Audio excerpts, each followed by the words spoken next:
Ooh, this is smooth.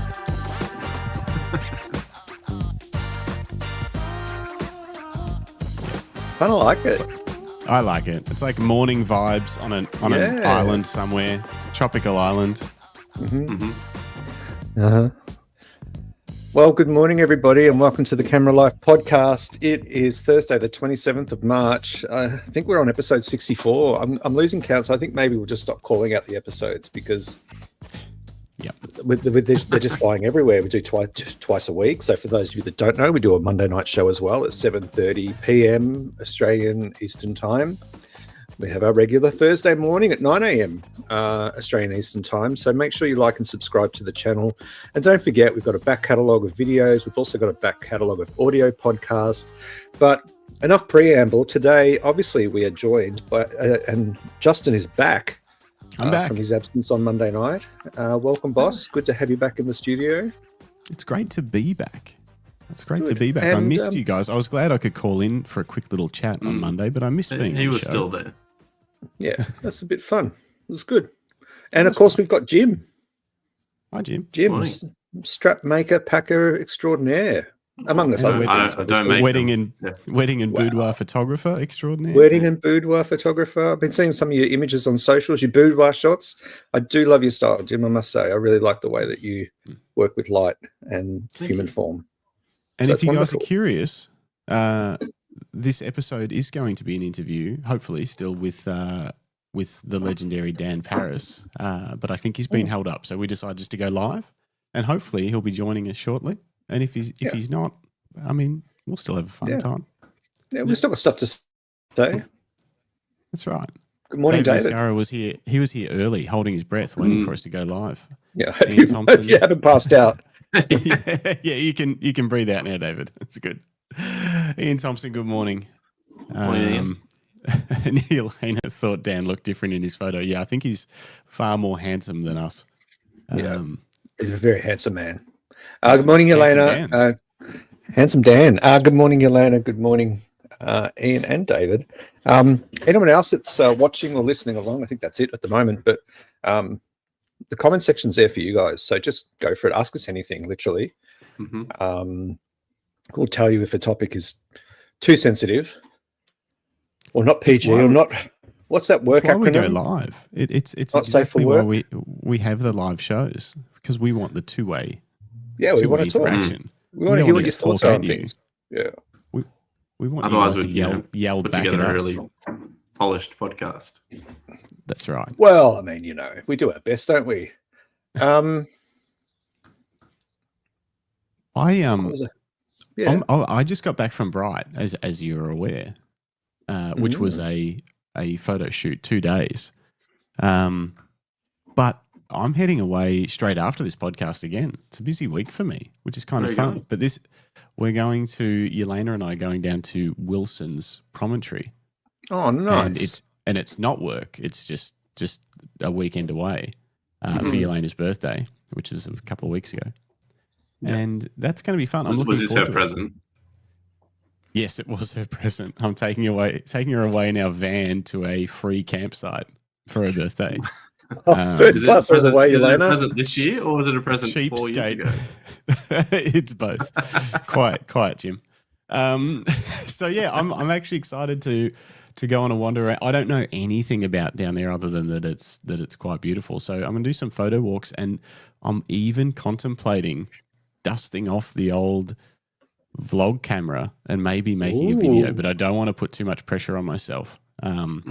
But I got a little bit excited yesterday. Do a van life video. I don't know about that. Maybe get some views. Tried to avoid that. I was going back through some of the videos that I did on my original 30-day challenge on my personal YouTube channel, Justin Castles, if you're looking for it. And then also the 30-day challenge I did on this channel, on Camera Life. And so some of the videos on the Camera Life channel have got 10 to 15,000 views. Some of them have got 10 to 15 views, but that's okay. You take what you can get. And then some of the ones on my personal channel, 2 in particular, have 25,000 views.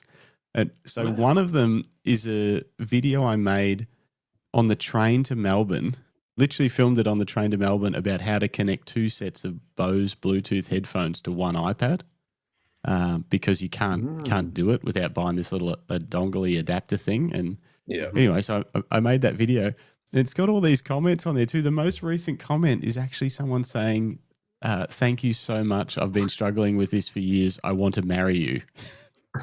Right? Wow, that's all it takes. I was like, I'm glad I could help. I'm glad I could help someone. And the other video that got 25,000 views, we did what it's like to fly premium economy on Qantas, because for us that was quite a big deal, going on premium economy over to the States. And yeah, it's got 25,000 views as well. Wow, so that's impressive. It is. It's weird that YouTube sort of just picks some things and lets them roll. So anyway, is that the most premium you've ever flown? Is premium economy, and you still got 25,000 views?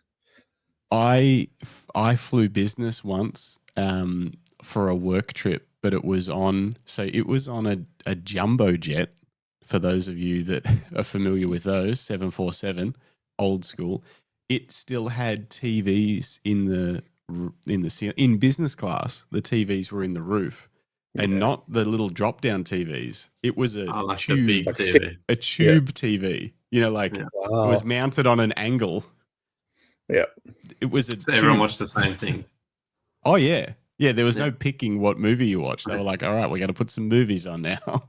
So I did get to enjoy business class, but it was very much closer to premium economy and also on an old plane. Like it didn't lay flat or anything like that. It just had like an extra footrest and stuff. It was still very nice, way better than economy. But yeah, the Qantas one was by far the fanciest I've ever been on a plane. You know what I find really, because I'm a fairly shy person. I flew business class to Tokyo once.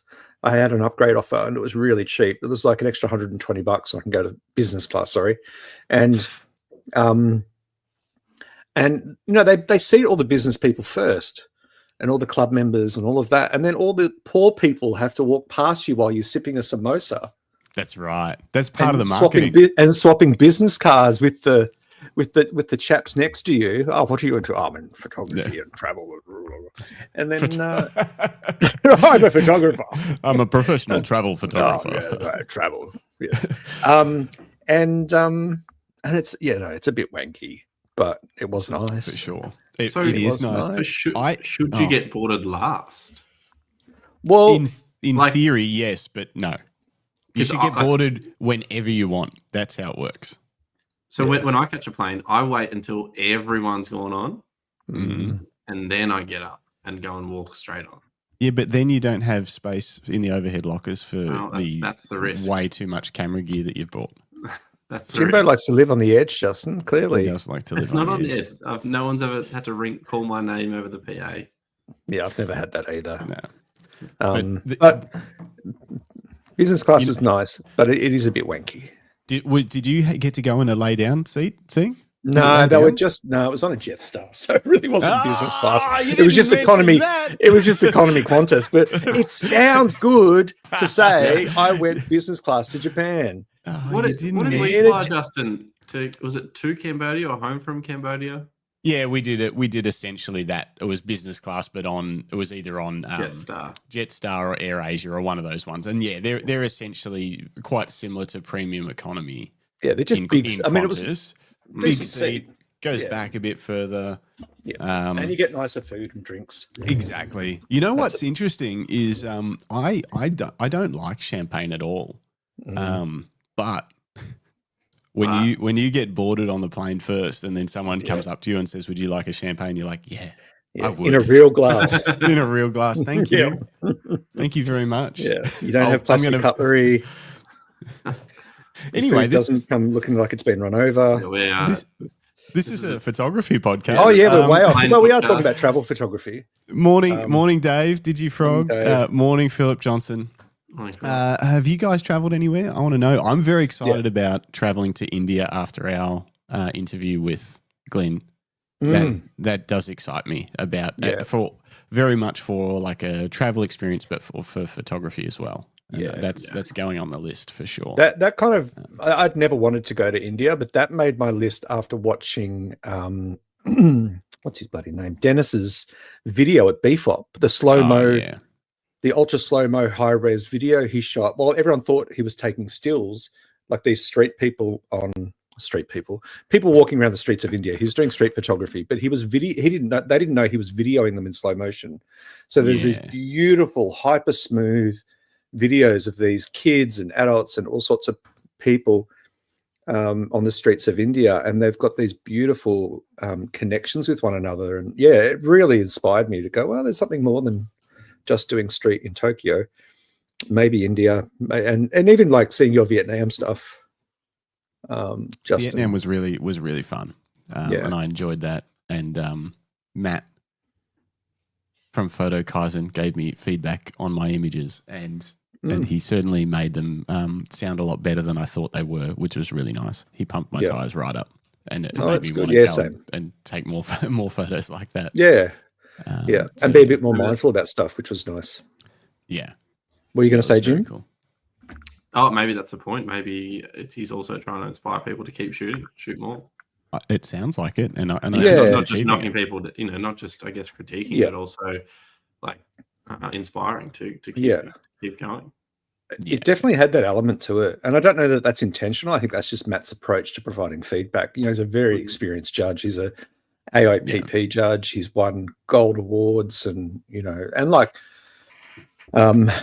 Mika, who, for those of you that don't know, is Matt's partner, Mika Boynton, who was on our show a few weeks back. That's how she kind of got into getting feedback and working towards building her photos, because she was working in a remote community in the top end of Australia.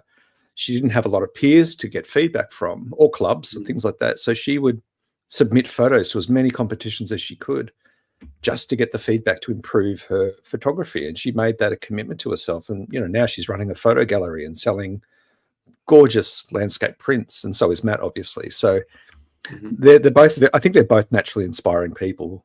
When you kind of get them going. And, obviously Matt on the podcast appeared to be a person of few words, but the feedback he provided was so thorough.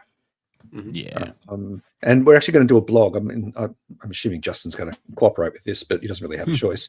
We're going to put a blog on the Lucky Strap site for everyone, just with a couple of our images each and some of the feedback that Matt provided, cool. Just so you can get a sense of how it looks and how Photo Kaizen works. And we'll put some links into Photo Kaizen as well. And I think down the track, we'll probably get Matt on to talk more about as the service expands, because it's fledgling, it's brand new. But it really offers a unique and wonderful opportunity for photographers to get feedback in a safe way. Yeah, that's it. It's exciting. It made me want to submit some more images after reading the feedback. It made me go, okay, what else can I pull out of my, I don't know, what do I call that? My portfolio, my catalog of images. That I saw where I sort of maybe there was something there, but it needs to be further developed, as a style or whatever. Whether I've tried something new or visited somewhere, and then how can I push that towards maybe a new area that I want to explore deeper for my photography. And landscape would be one of those things, because I don't really do landscape photography much. Not at the level that landscape photographers do. I take nice photos of the landscape, but they don't look the same as what a landscape photographer does, And I don't know it's a definite art practice, is. Isn't it? Yeah. It's an art practice that I think is often overlooked, and I don't know, not minimized, because I don't like it when people say, "Oh, anyone could have taken that shot," or "Everyone takes landscapes." When you see true masters of landscape photography, like you said, you know that you're not there yet. Yeah, you're really that's not right. there. But also, take the shot. I mean, you're not there. You don't get close. But yeah, it's one thing to say anyone can take the shot when you're in the perfect spot with the perfect light, and as long as you're at a certain level of technical proficiency, but you don't get to that spot with the perfect light without doing all of the work and all of the failed trips where the light didn't do what you hoped, and all that sort of stuff. It's how many times you set yourself up for the Well, perfect shot.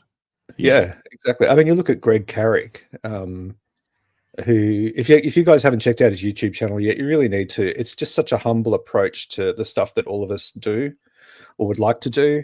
But Greg's got this determination, and he will just go out every night until he gets the shot he wants, or at least something that he's happy with. And often he'll post on his socials, I went out to shoot the comet tonight. Here's the sky. It'll just be a black cloudy image, but he still was there. He set up and he took the time and the effort. And I think a big part about photography is being present. You can't just go out once every 6 months and hope to get some great landscape shots. It doesn't work that way unless you're incredibly lucky. And that seems like that's the same process as street photographers. They're out all the time. Yeah. Walking all the time. And then, we see the photos pop up on their feeds and we're like, wow, how does this person always get these great moments and it's stuff? Yeah. But it's like, I don't know, however many hours of walking and shooting to get that one shot. Yeah. And sometimes you don't get the shot. Sometimes you come back with 20 bangers and you think, wow, this is awesome. I had such a good day and the light will be right and the people will be in the right energy and all that sort of stuff. And you'll be in the right mood to see the light and the opportunities that are opening up in front of you. But and other times you'll take 300 shots and hate every one of them, It's just the nature of the beast. But speaking of street photographers, obviously we've talked a lot about the GFX, and I don't want to go into another episode about the GFX, but our friend John Street, who was on the podcast last year sometime, wasn't it? Gosh, times. Yeah. Anyway, it was a while ago now. You can check out his episode. He's also got his own podcast with Mark Davidson, friend of his, but he was involved in the very, very early stages of the GFX 100 RF, and I'm seeing on socials everywhere John's work, his images, some little videos that Fujifilm have recorded of him actually doing street photography. And I shot him a message last night saying, man, I'm just so proud of you. Like, you've elevated street photography a notch for everyone to actually understand and appreciate what it is and the artistic value it can offer. Yeah. And the documentation or the journalistic approach of documenting a moment in time in history. So that's been really inspiring to see. But circling back to, go on, sorry, mate. I was going to say, I hope they've given him a GFX 100 RF so that he can continue his work with that camera. I'd love to see a body of work event, sort of come through over the next few years. Oh, absolutely. Hopefully, I know he had a pre-production model. He had probably the first one in the country, because he was running around shooting with it in December, whereas I didn't get mine until like a month ago, February, mid-Feb, late Feb. But circling back to Photo Kaizen, I submitted 5 street images, and I was interested to see how a professional judge would assess street shots, because it's a really I think it's a really kind of weird and very, very subjective genre to provide feedback on. What I see when I take street shots and what I'm trying to achieve, a lot of people don't get, and that's fine. I'm not doing it for other people to get it. I'm doing it because I love the process. But the feedback I got was really inspirational and really detailed, and it elevated my mindfulness about how I'm composing shots and what elements are in there and what little distracting bits are in the corners and the background, and how to better manage that. So I think there's a lot to gain from, there definitely is a lot to gain from an application like Photo Kaizen. There's no doubt. Both Justin and I have just expressed how much it inspired us to go out and do some more shooting. It maybe taught us a little bit about ourselves and our approach to photography. And that in itself can be priceless. And I mean, granted, we didn't have to pay for Photo Kaizen up front, but it was a trial version. It was priceless for us.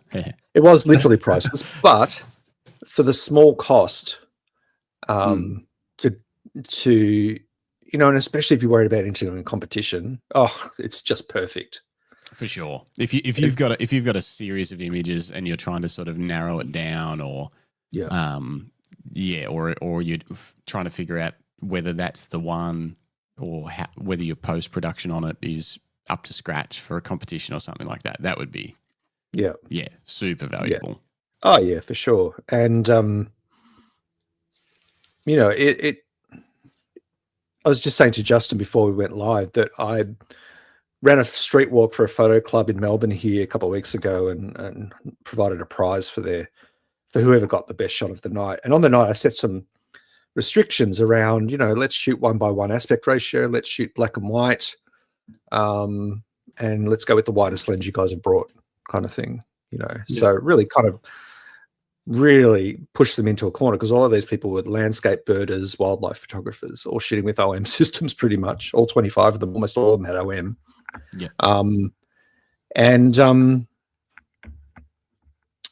so this morning I started providing feedback on the images that were submitted for the competition. Now, I'm not a professional judge, and I'm not claiming to be, and I'm not saying that I've become judge-like just from my one session with Photo Kaizen. But what I am saying is that the experience and the learnings that I gained, and just the language that Matt used in describing compositional value and elements, just some of the language that he used helped me to provide some very generic feedback. I wasn't ranking, I wasn't scoring, I wasn't giving honorable mentions and prizes. It was just some commentary and me choosing the best shot of the night from the batch. But it really helped, like a huge amount. It really elevated that, what I could contribute just as a non-judge photo guy. That didn't make sense anyway. So yeah, check it out. It's photokaizen.co. There is a small fee attached, but the good thing about Photo Kaizen is that I submitted 5 individual images. Justin submitted a project of 12 from his Vietnam trip.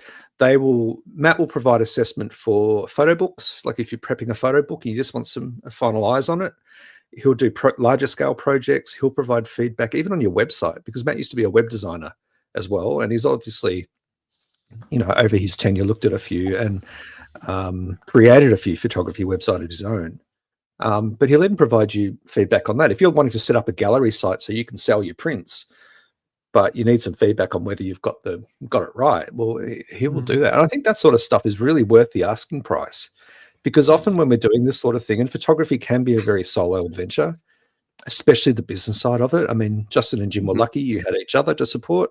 But, solo photographers, especially those starting out, just knowing that you've got a good website can make all the difference, because that's what's going to attract your clients partially. Or at least once you have attracted a client, they've got a nice landing page to see that actually you are legit, you are professional, you are what they're looking for. So I think it's a really good service. Definitely. Do you want to jump into some comments, boss? Well, there's not a lot of comments going on. We're just lucky Philip's here. You say Elaine asked a question earlier. Did she? Yeah. Oh, I kind of answered that question. What are you? No, the one about. Did you? Yeah, you didn't answer that one. Oh, sorry. Anyway, Philip says it's a good season to experiment with landscapes, autumn colors, and add some mist. There'll be some mist. Hopefully there's some mist down at Wilson's Promontory. If you get up early enough. That'll be the plan. I think I want to go for a little stroll. I think there's some day hikes that we're going to do.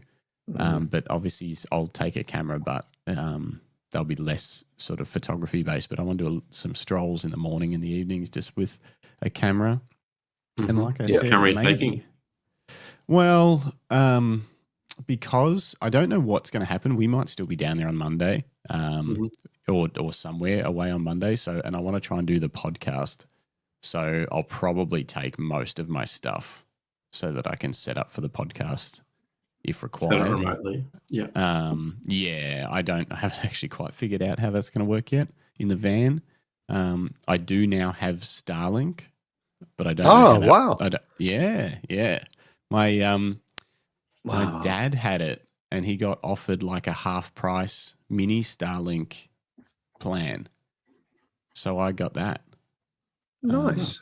So I'm hoping that I might be able to podcast from wherever with that. So is that fixed to the roof of the van, or is it just the little thing that you put out? It's a little thing you put out. We can fix it to the roof, but I want to do some experimenting, because that obviously then limits where I might need to point it certain directions or whatever. It might be easier just to have it on like a light stand and just move it around the campsite. So I want to have a bit of a play with it. But yeah, I'm hoping I might be able to do Mondays random show, which is basically what today is. Unless Dan might still be coming. I'm hoping maybe Dan was an hour difference in the time. Maybe, yeah. You know, the time conversion, and he might rock up at 7. We'll see. We're 7 his time. Yeah. 10 our time. Yeah. So yeah, I'll probably have to take all my gear, but I'll probably shoot a bit this weekend with the 24 to 105. Just cruise around with that lens. But I'm kind of in a state of wanting to change up all of my lenses at the moment. Wow. Shall we talk in what about way? it? Oh, let's talk about it. Let's talk about. All right. To start with, let's list out what I've got and why in terms of lenses. Well, bodies. It's going to take a while, people. Okay, so get a coffee. Strap in. I've got for bodies. I've got the R5 Mark II and the Canon R3. On this recent trip to Bright, I shot with the R3 exclusively. It just seems to handle.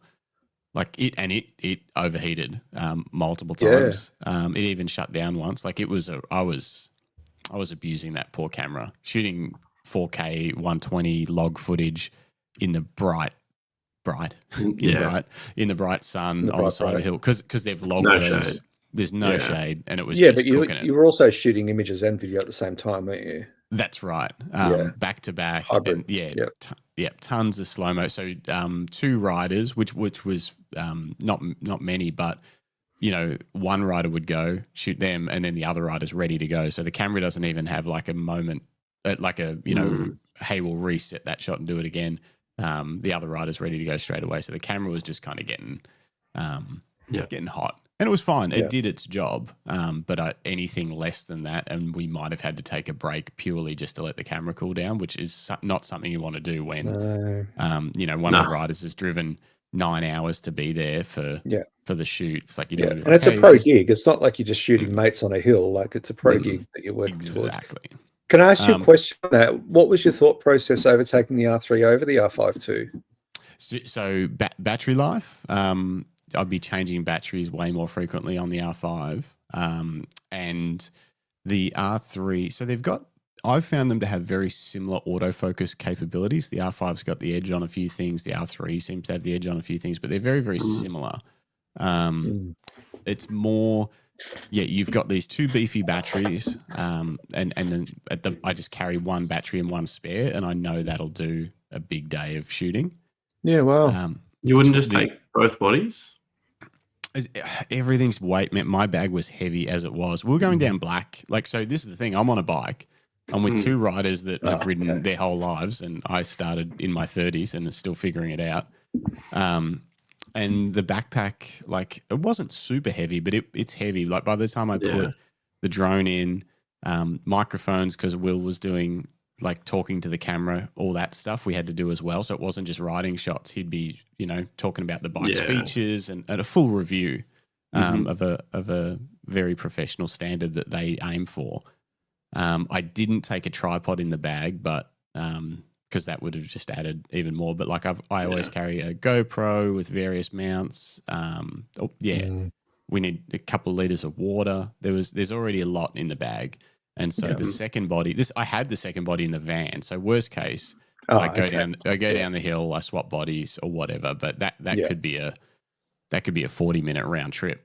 By the time you go down the hill and then pedal back up the hill. So I wanted to avoid that. But if I was really stressed about heat and the time pressure was more, I would probably put the second body in the bag as well. But I've been thinking about that, like, because then you could set one up as photo, one up as video, just to sort of streamline. If you're on a bike, it's hard, isn't it? It's just extra weight, Well, even just juggling. Well, it's not. Yeah, it depends. I guess if you're running 2 lenses anyway.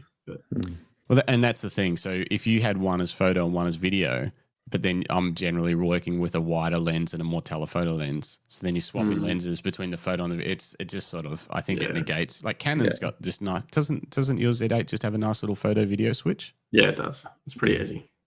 And it's just like, it remembers the same settings. So why would you change it? Why would you do that then? Just thinking. Okay. So Anyway, where were we going with this? Lenses, right? Yeah. What are you going to do next? Well, let me tell you what I've got first. So I've got the 15 to 35 L 2.8. Beautiful wide angle lens, bulletproof, fast focusing. It's exactly what you want for this kind of work. But it is about 1 kilo, that lens. It's a heavy lens. Is that an RF lens or is that on an adapter from? It's an RF lens. Everything I'm running now is RF, except for the 50mm that I bought for the film camera. Yeah, well, that's different. But you could adapt that if you needed to. But I could adapt that, yeah. But I sold my adapter. I just kind of, I don't know. I didn't like using adapted lenses. It was just another point of complexity to be like, oh, swap this on, swap that off, move that It's around. a bit annoying. It's annoying. And it can be you can lose a little bit of light too, can't you, with adapters? I don't know. I didn't think so. I thought with adapters and tele converters, like, 2 times and 1.4 times. Tele converters. Tallies you can. Yeah, but not adapters so much. Adapters, no. There's no glass in them. They're literally just an empty. It's just an empty hole. Just spacer, really. Yeah. That's like my heart. It's an empty hole. As far as I know, there's no penalty to using adapted lenses. Okay, I thought there might have been. No, but it's just something that I thought I was going to do more, and then I ended up just moving to all RF lenses. They're much. I find them really high quality, and simpler than having an adapter, but you pay the penalty in price. Anyway, so I've got the 15 to 35 L lens, which I am just never excited about shooting with outside of doing like professional shoots. It's heavy. It's not something I would want to walk around with. It's quite front heavy on the camera, on the R5 Mark II.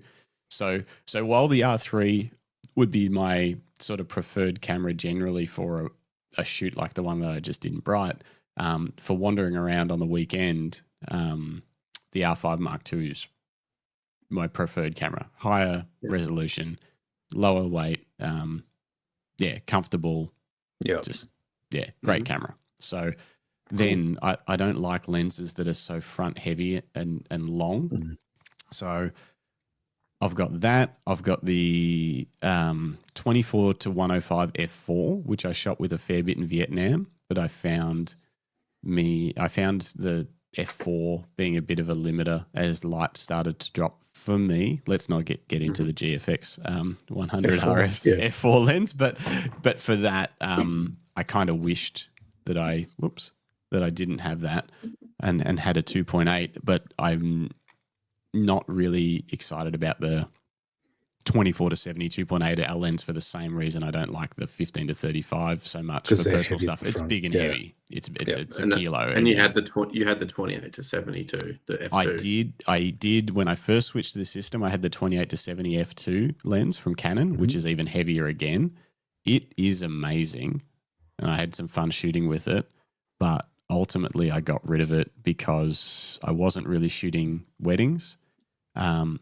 And I ended up buying the 51.2 RF L lens, and it sat right in that middle of that range, and just the images were way better again. Yeah. And I found myself, I was like, if I'm going to have a lens like this on, I'd rather have a prime that's outstanding than the 28 to 70 f2 that's quite amazing for what it is, but didn't sort of blow you away. And having, I mean, I know it's a trope, but having a 50mm with a fast aperture is the ultimate walk around lens. I think so. And for a lot of people, even if you just, I'm going out, I don't know if I'll need the camera, but I'm going to grab the R5 II and the 51.2, because with a 1.2 you can shoot in any conditions, as we know. I'm preaching to the choir here, but it's and know that they're just going to obliterate anything you don't want in the frame. Yeah, even if you've got bins and bin chickens in the background, they're just going to become a nice soft fuzzy blur. So it's a really adaptive lens. I like it. This leads me to where I'm heading with all of this. So I've all right, let's continue the heavy lenses. I've got the 70 to 200 2.8, which is epic for what it is. Really compact, really light for a 70 200 2.8. I'll probably hang on to that. I think I can't there's nothing else. I've toyed with getting the f4, which is even lighter and smaller. But at this shoot in Bright, like we were shooting in full sun, tons of light. Then we dropped into the trees at 11 or 12, like 11 a.m. midday into the trees. And to shoot action, I was shooting at 1600 and 3200 ISO at 2.8. Yeah. You know, for a photo. Yeah, to freeze like fast action in the trees. Yeah. It's like, wow, if that was F4, I'd be double the ISO. Struggling. Yeah. So I'm like, all right, I And probably that's can't. That's not really. You shouldn't be doing that at 11 a.m. No, that was middle of the day. Like if that was dropping towards dusk, it just the trees there just soak up all the light. It's so dark in there. Yeah. Anyway, so I've got those. They're my heavy lenses, and then I've got the 16mm RF 2.8, the 28mm RF 2.8, and the 50mm the RF 1.8. They're all like little lenses. They're all Canon's little stuff. Super lightweight, fun to walk around with. And I've got the 35 1.8 as well, which is a little bit bigger but still pretty small. They're like my smaller primes. So you're struggling for choice, is what I'm hearing. Yeah, I don't have enough lenses, so I'm going to get some more. No, so since I've acquired that whole kind of suite of lenses, and basically, as you can see with that, other than the longer range of stuff, I've got lightweight alternatives to all of the heavy lenses. Basically, is why I got those. I can take the 16 out as a lightweight wide lens Instead of the 16 to 35. Exactly. Yeah. And I've also got the 20. I think I don't know if I mentioned it or not. 24 to 105 f4, which I rarely use, but I enjoyed using when I was traveling. So now, since that's happened, Canon have released a mid-weight set of L series primes, 1.4s. They started with the 35, the 50, and the 24. Well, they added one of them anyway, but roughly there was the 35, 50, and 24. They were all out. 1.4s, they weigh about 400 or 500 grams, whereas my 50 1.2 weighs 900 grams, I think. So close to half the weight. They're proving to be quite excellent image quality wise, but some of the wider ones do rely more on software corrections than traditionally our lenses have. So out of not even in camera, you have to even do further corrections in software? Well, in camera on your JPEGs, that'll just happen automatically. But if you're always shooting RAW, Lightroom will apply the preset and apply the corrections and just do its job. And it's sort of the same as what we've seen in many lenses, of Canon's newer sort of stuff, which is like the vignetting can be heavier than maybe traditionally on an L lens, and distortion, I think, on the 35 was more than what people were hoping for. It's an interesting, sorry, Jay, it's an interesting discussion point that,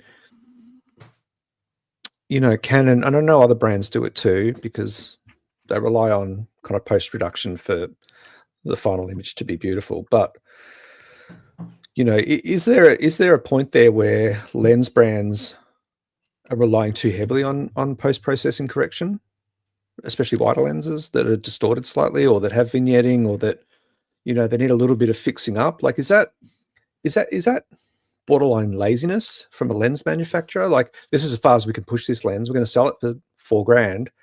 It's not quite perfect, but if you've got Lightroom, you don't need to worry about it. Like, is that really? I don't think so, because in Canon's, I mean, there's holes in their range that they're still filling, but Canon, they would just say, okay, take the 15 to 35L, like it's optically very, very good, without corrections.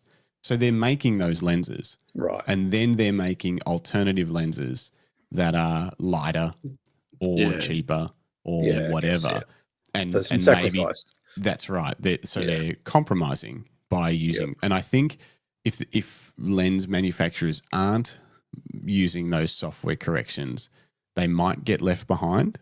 unless that's what they're going to lean into. So say, for example, like Zeiss, Otis, or something like that, they might continue to be like, that's not the world we play in. We play in the world of optically perfect. And you just have to deal with the fact that it's a manual focus, heavy lens and expensive. And expensive. And ultimately, I think that that market will dry up a lot. Because for me, I'm now very interested in maybe testing out the 51.4 and seeing whether that satisfies 99% of what I get out of the 51.2 in a much smaller package. And I'll want to walk around with it. And then it also means that 51.8 that I've got kicking around that I'm pretty reluctant to put on the camera, but I will if I want a lightweight 50. But it's got pretty average chromatic aberration, no weather sealing or anything like that. And it's like maybe probably just get rid of it. I'd probably just get rid of it and just have 150 that I know performs well. So that's on my list, and that would obviously then become a video, because I've tried to find I found a few videos, but I now own, I've got multiple 50s, including the old 51.2 now, so I could probably do quite a cool little shootout of Canon's 50 mils. I think you should. I mean, you're going to need to test it for yourself anyway. Exactly. And you're a technical photographer, so you thrive in the detail of what each lens specifically does for you. Kind of, just not as much as like some of the YouTube people that will shoot test charts and all that sort of stuff. Oh no, I'm not mean that. But your content is more humble and real, and it appeals to the everyday person that's using that, potentially wants to use that gear. It doesn't, I don't. When I do reviews of camera lenses, I don't go into that level of detail about, here's a grill I shot, and here's the chromatic aberration. I talk about its overall qualities. Each lens delivers a characteristic that appeals to some and doesn't to others. It's and you've got to do your research. But I think that brands are moving more and more to lighter systems. A lot more people are calling out for lighter products, because a lot of big brands like Canon and Nikon are losing customers as they age to Fujifilm and OM system. Because of the size and the weight of the gear. Like when I do the photo walks, so many people are carrying Fuji and OM systems, and they're older people that are close to retirement or retired. They've got a bit of money, and instead of going for something lighter like an APS-C Canon, they've completely jumped ship. Because they don't care, because if they're moving to APS-C Canons, it's almost a system change anyway. Although some of the lenses might work still or whatever, but they're essentially looking at it as I need a whole new set of stuff. So why wouldn't I explore other brands that have lent heavily into that area, lightweight, small. And I did the same thing 15 years ago when I jumped from Canon to Fuji, and that was because of my neck issues. It was a different story, but again, I was happy to look at a whole new system as opposed to sticking with Canon and potentially keeping some of my L glass, even though it was heavy, getting a lighter body and a couple of lighter lenses for everyday stuff. But it was I just completely shifted, and I think that that's an opportunity for the big brands like Canon and Nikon to stop that leakage of long-term users once they hit a certain age and capability. And that gets me to my next point, my next lens, which before I talk about, I'll just give a quick shout out. I missed this comment. Drunk Wedding Photographer was in the chat. Moshi Moshi. Hey, mate. What's up? Moshi Moshi. How's the weather over there? So then they've got that whole series, 50, 35, 24, and now they've just introduced a 20 1.5. Just overnight. Overnight. So that is a full series. All the lenses are essentially exactly the same dimensions and very similar weights. They've designed that to be they're hybrid lenses, so they're corrected very well for video. They have less focus breathing and all that kind of stuff. And they've made them, I believe, the same weight for people that are switching them off rigs and gimbals and balanced equipment, so that it's simple for videographers to switch them out, which isn't a big deal for me. I don't do much video with primes, but but it is clever thinking. It's clever thinking, and I would potentially shoot a bit more with primes if they were more manageable than the ones that I have. So that's an option. So I'm contemplating even maybe a 50 of that, and then a wider lens of some sort. Unfortunately, they haven't introduced my favorite focal length of 28 yet. We can dream. Hopefully, that will come. Of course, it will happen. Nikon's the same. They've only got the 2.8 one. Yeah, but I'm even contemplating. I'm like, maybe I can push myself a bit and play with 24. You know, I shot when I was using the 24 to 105. I shot the 24 end of it a fair bit.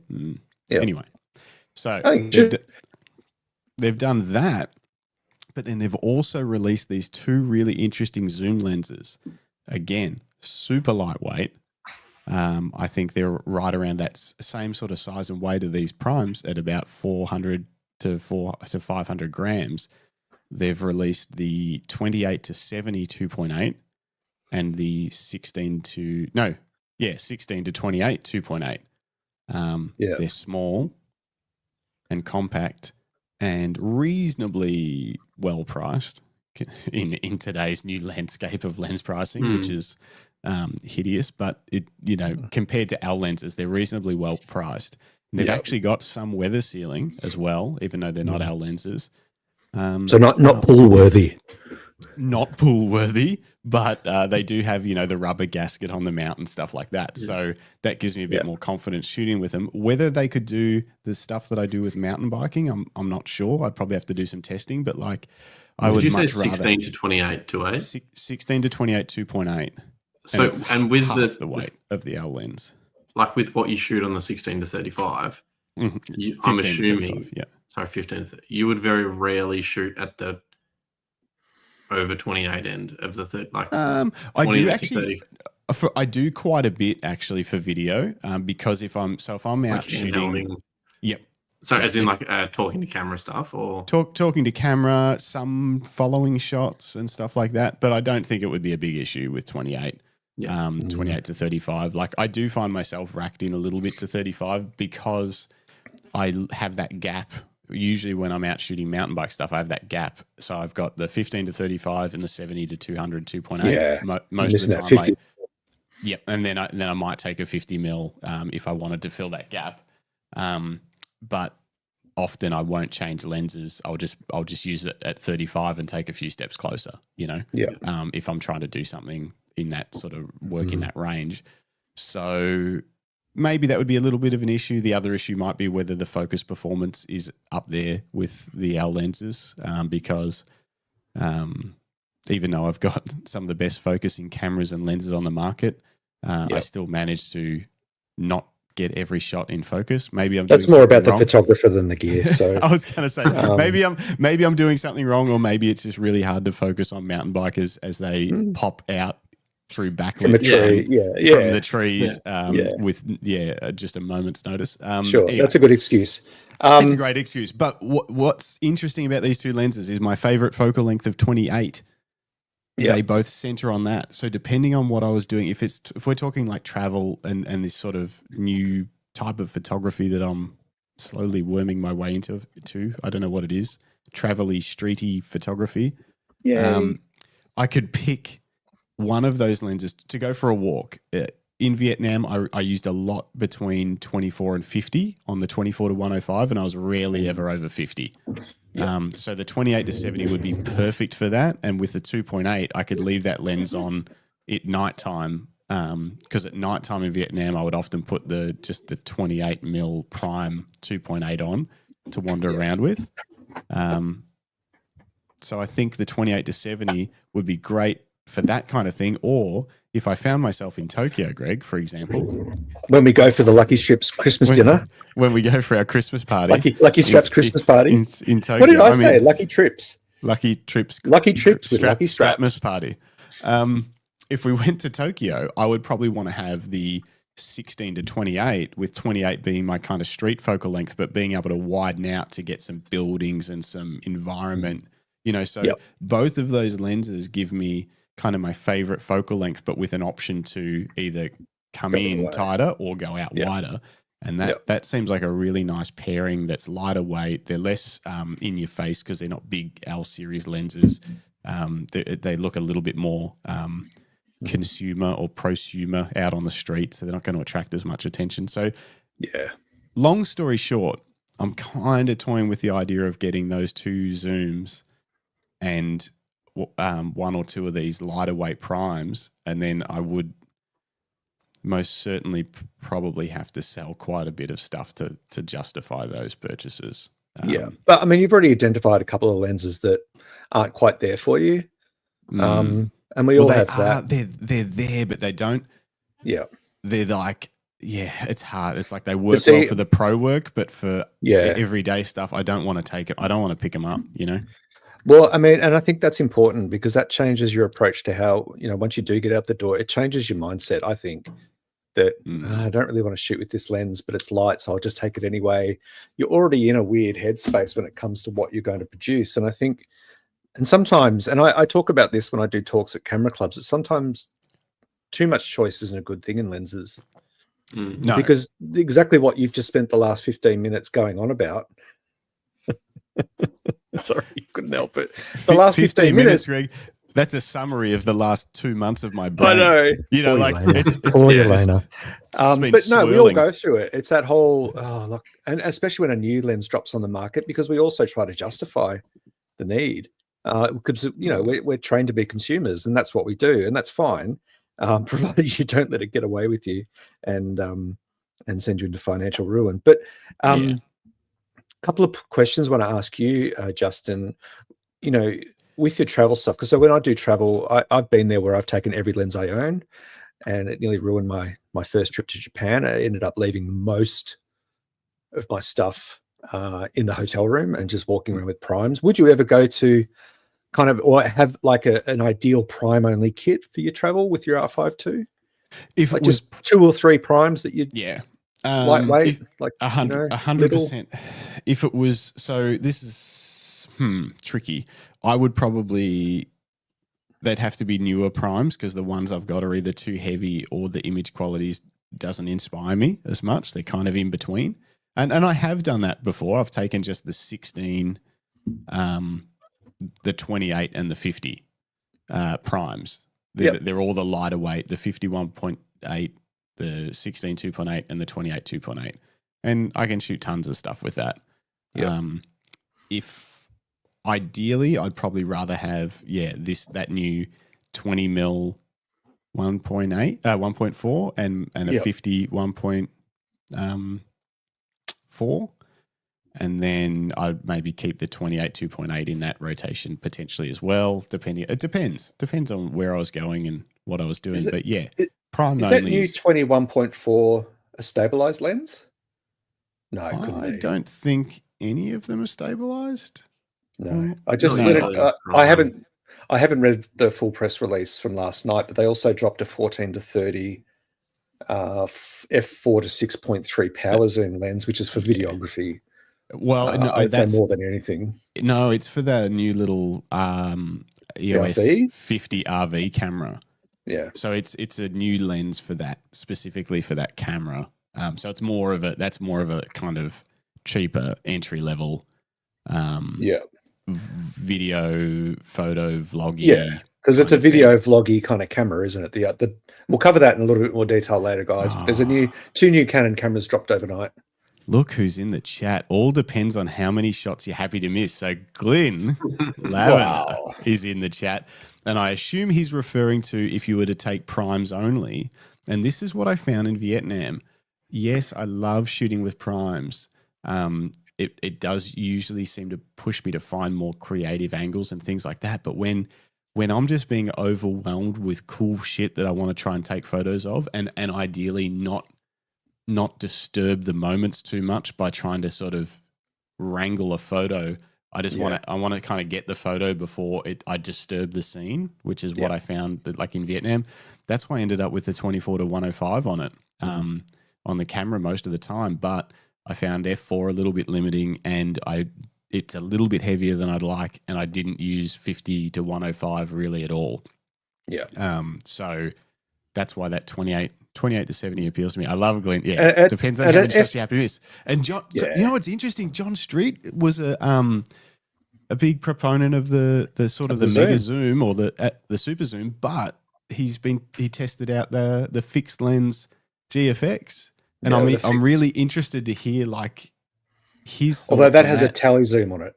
It does. So that's why I'm interested. Is that is that the way he worked with it, or did he find himself creatively sort of working differently?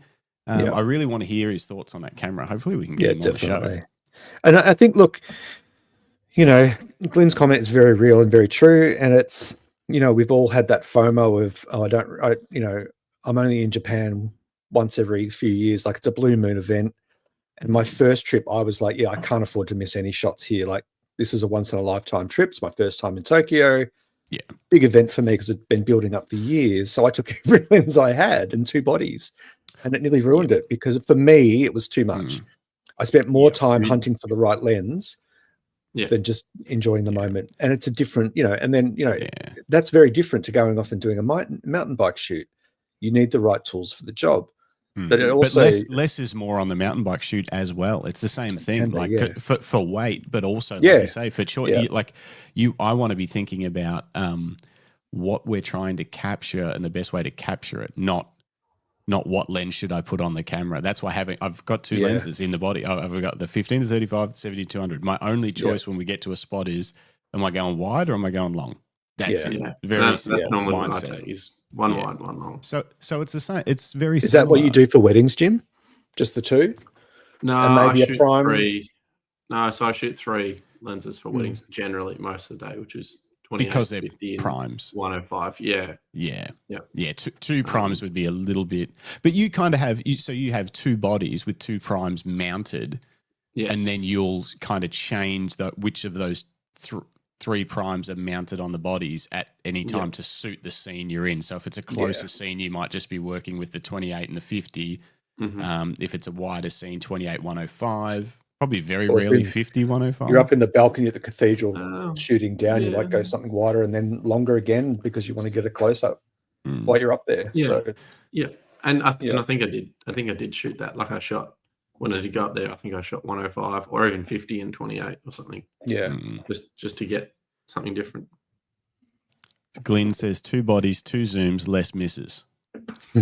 All travel photos are a once in a lifetime opportunity. That's kind of how I felt wandering around Vietnam. I was like, if I don't get that shot, I don't get that chance again. But it also, like, I would classify Glenn as a professional travel photographer. Like, his work is phenomenal. Environmental portraiture and landscape and close-up portraiture. There's no denying his master status of the craft. And for those of you watching and listening along, if you've missed that was last week. I wasn't on for the show last week. That was Glenn last week, wasn't it? Week before? I don't know, man. It's a blur. We should have. They're blurring. They're blurring into it. Anyway, check out. It was last week. Yeah, check out Glenn's our podcast from last week, either audio or video on the channel. Make sure you give it a like and a thumbs up and all of that sort of stuff. They're the same thing, Greg, but subscribe. Anyway, my counterpoint to what Glenn says, keep talking. I keep talking. I don't get this validation at home. I love you, Glenn.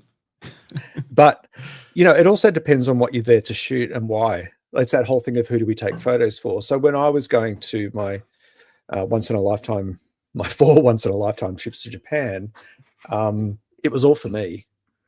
It was purely for me. And so definitely by the 3rd trip, the 2nd trip I went to Osaka and Hiroshima and Kyoto, but the other 3 trips were all Tokyo. And by the last trip, I was walking around with I think an XE4 and just this little 28 APS-C 28, so 35 pancake, or 27 it is, sorry. And my Fujifilm X70, which is a fixed 18.5 mil APS-C, so a 24 and a 35, because that's just how I do street. And yes, there were shots in the distance that I thought, that'd be a gorgeous compression shot with the train passing through the buildings, and but I didn't have the gear for it, and so I didn't get the shot. And it's something for me to strive towards next time. That's just my personal approach, and I can't carry much heavy gear. I certainly couldn't tote 2 big bodies like Jim does for a wedding. and enjoy the process, because I'm no longer physically capable to do that. So there's a whole, when you're traveling, that is a hard thing to commit to doing, you know, because if you're traveling, not like Especially if you're not all day. working, if you're traveling for pure enjoyment as well, like lugging gear around does and like take Jim that said, all enjoyment out of day. it. Like I would go out at 6 a.m. and not come back until 3 the next morning. Yeah. You know, you need more space for batteries and a power bank than anything else. You know, bottle of water or something. Yeah. You know, But it's an interesting situation that you find yourself in, Justin, being so cashed up Bogan and having dramas over what lenses you're going to buy next. The issue, that's the tricky issue, is you can kind of, if you've got some money in your bank account and you do this stuff for work, you can kind of talk yourself into spending money that you probably shouldn't spend. So I kind of try to treat it like I've got a fixed budget. When I'm not saying I have unlimited funds to spend on camera gear, but when you it's your profession. When you do it for work and you end up with money from it, sometimes it can be easy to talk yourself into spending that money on gear when you probably really need it for food. You know, you only live once. Lucinda Goodwin Photography says, "Hey Lucinda, I spoke to a Canon rep last week. It looks like Canon will no longer repair some of the older EF-L series glass past 2026. So they're finishing off their sort of RF conversion, which makes sense. I mean, some of that older L series glass would be 20 years old. Designs 30 years old. I guess at some point." I guess doesn't mean you might better get it fixed, but just maybe that specifically Canon. Well, officially. And I'm pretty sure that Lucinda's joining us on the podcast. Where are you, kiddo? In a couple of weeks, maybe in a month or so. Yeah, Lucinda's joining us on the show in about a month. A few good comments rolling in. Glenn says he needs his compensator 2000 big lens to make him feel manly. Roger Highland says, if I see something beautiful and I haven't got the right lens for the shot, I call it a memory. I love that. And Matt, hey Matt, what's up?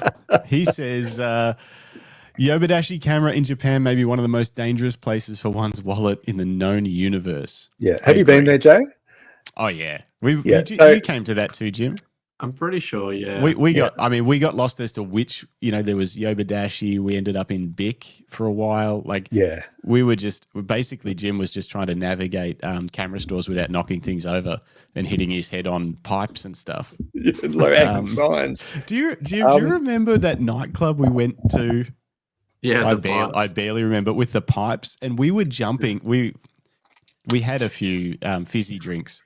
And we were in a nightclub on Australia Day in Japan, which meant there were Aussies running around. 8 Australians in Tokyo, and we all somehow bumped into each other. In the same place. That's crazy. Being menaces. And anyway, we ended up in this nightclub that we were jumping on the dance floor, and we had to jump and turn our head so as to not hit the roof, and we had to do so in between the pipes because the pipes were lower than where our heads were. Like Jim's walking around ducking through pipes and stuff. That's crazy. It's a world built for slightly less tall people. Yeah. I will say, Matt, agree 100%. Yodobashi camera. I've got a couple of stories from Yodobashi camera. One of them which is quite embarrassing, but in West Shinjuku, which was only like half a K from my hotel, is the big Yodobashi. I think it's like 7 buildings, and the camera store is 6 floors. And the ground floor, you think the ground floor is it, right? Because you walk in and there's just display stuff everywhere. There's Fuji displays, there's Canon, there's Sony, Nikon, there's tripods and stuff, but it's just kind of like a teaser floor, because then you go up to the 2nd floor and it's all cameras, and then you go up to the 3rd floor and it's all lenses, and the 4th floor is all tripods, and it just keeps going. Lighting equipment, bags. Oh, they just sell everything. You could imagine. And there's in the bags and stuff. There's things. There's like brands you've never seen before. And weird and you're like, well, what's this brand? I've never heard of really this. cool little boutique ones as well. Yeah. But I walked into the Yodobashi camera in Kyoto one night after a few fizzy drinks of my own. Nice. And I walked out with a $3,000 Fuji lens. Yeah. That the transaction went through. It was like 2.5. I think it was the 50 to 140, which is one of Fuji's sharpest, fastest zooms. 2.8. No, f2, I think. Anyway, consistent. And then I got back to my hotel room and I went to buy dinner and they blocked my card. Hang on, blocked it or that was the last money that you had? No, I had other money. Okay, I had a little left to get through the rest of the 5 days. But yeah, they blocked my card, and then so I had to sit on a pay phone because I couldn't get the hotel phone to connect properly to the bank, and I had to sit on a pay phone feeding in yen. Wow, watching it all just disappear while I'm on hold. And I finally got my card reinstated, and I came home with a very beautiful lens that about 3 months later I sold to a mate because it clearly wasn't for me, but I was pretty pissed. And as Matt says, it's kind of a little like a photography wonderland. You walk in and time and relativity have no meaning. Like it's very, very beautiful, very scary, very unique, but magical. What about you, Jim? Have you considered a change? Sorry, Justin. I was actually I'll do a shout out before Jim talks just to Roger in the chat, because I think he commented on the GFX podcast that he's contemplating selling a Q3. Was that Roger? Maybe? Or was it someone else? Rog?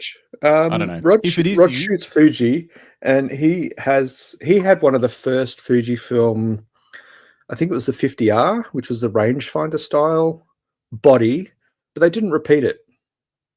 Have you still got the GFX 50R, Rog?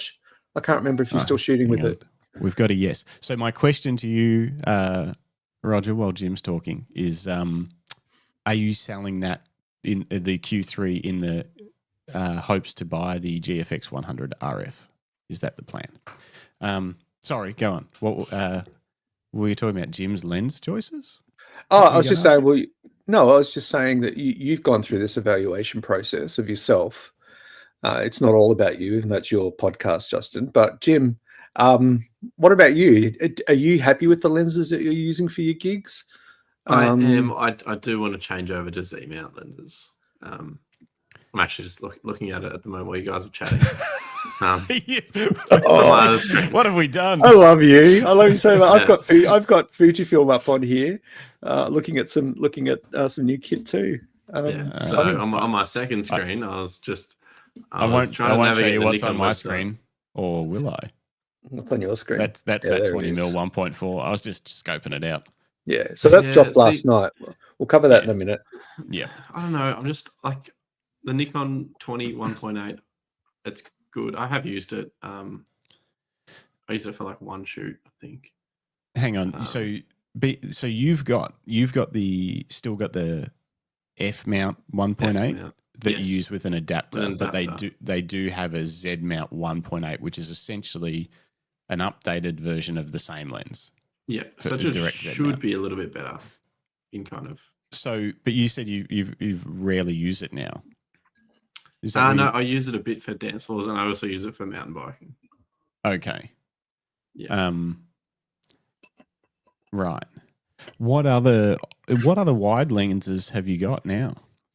The 28, and I've still got the 16 to 35, like the F mount. Oh, you do. F4. You do still have the 16 to 35. Yeah. And I probably need to update that.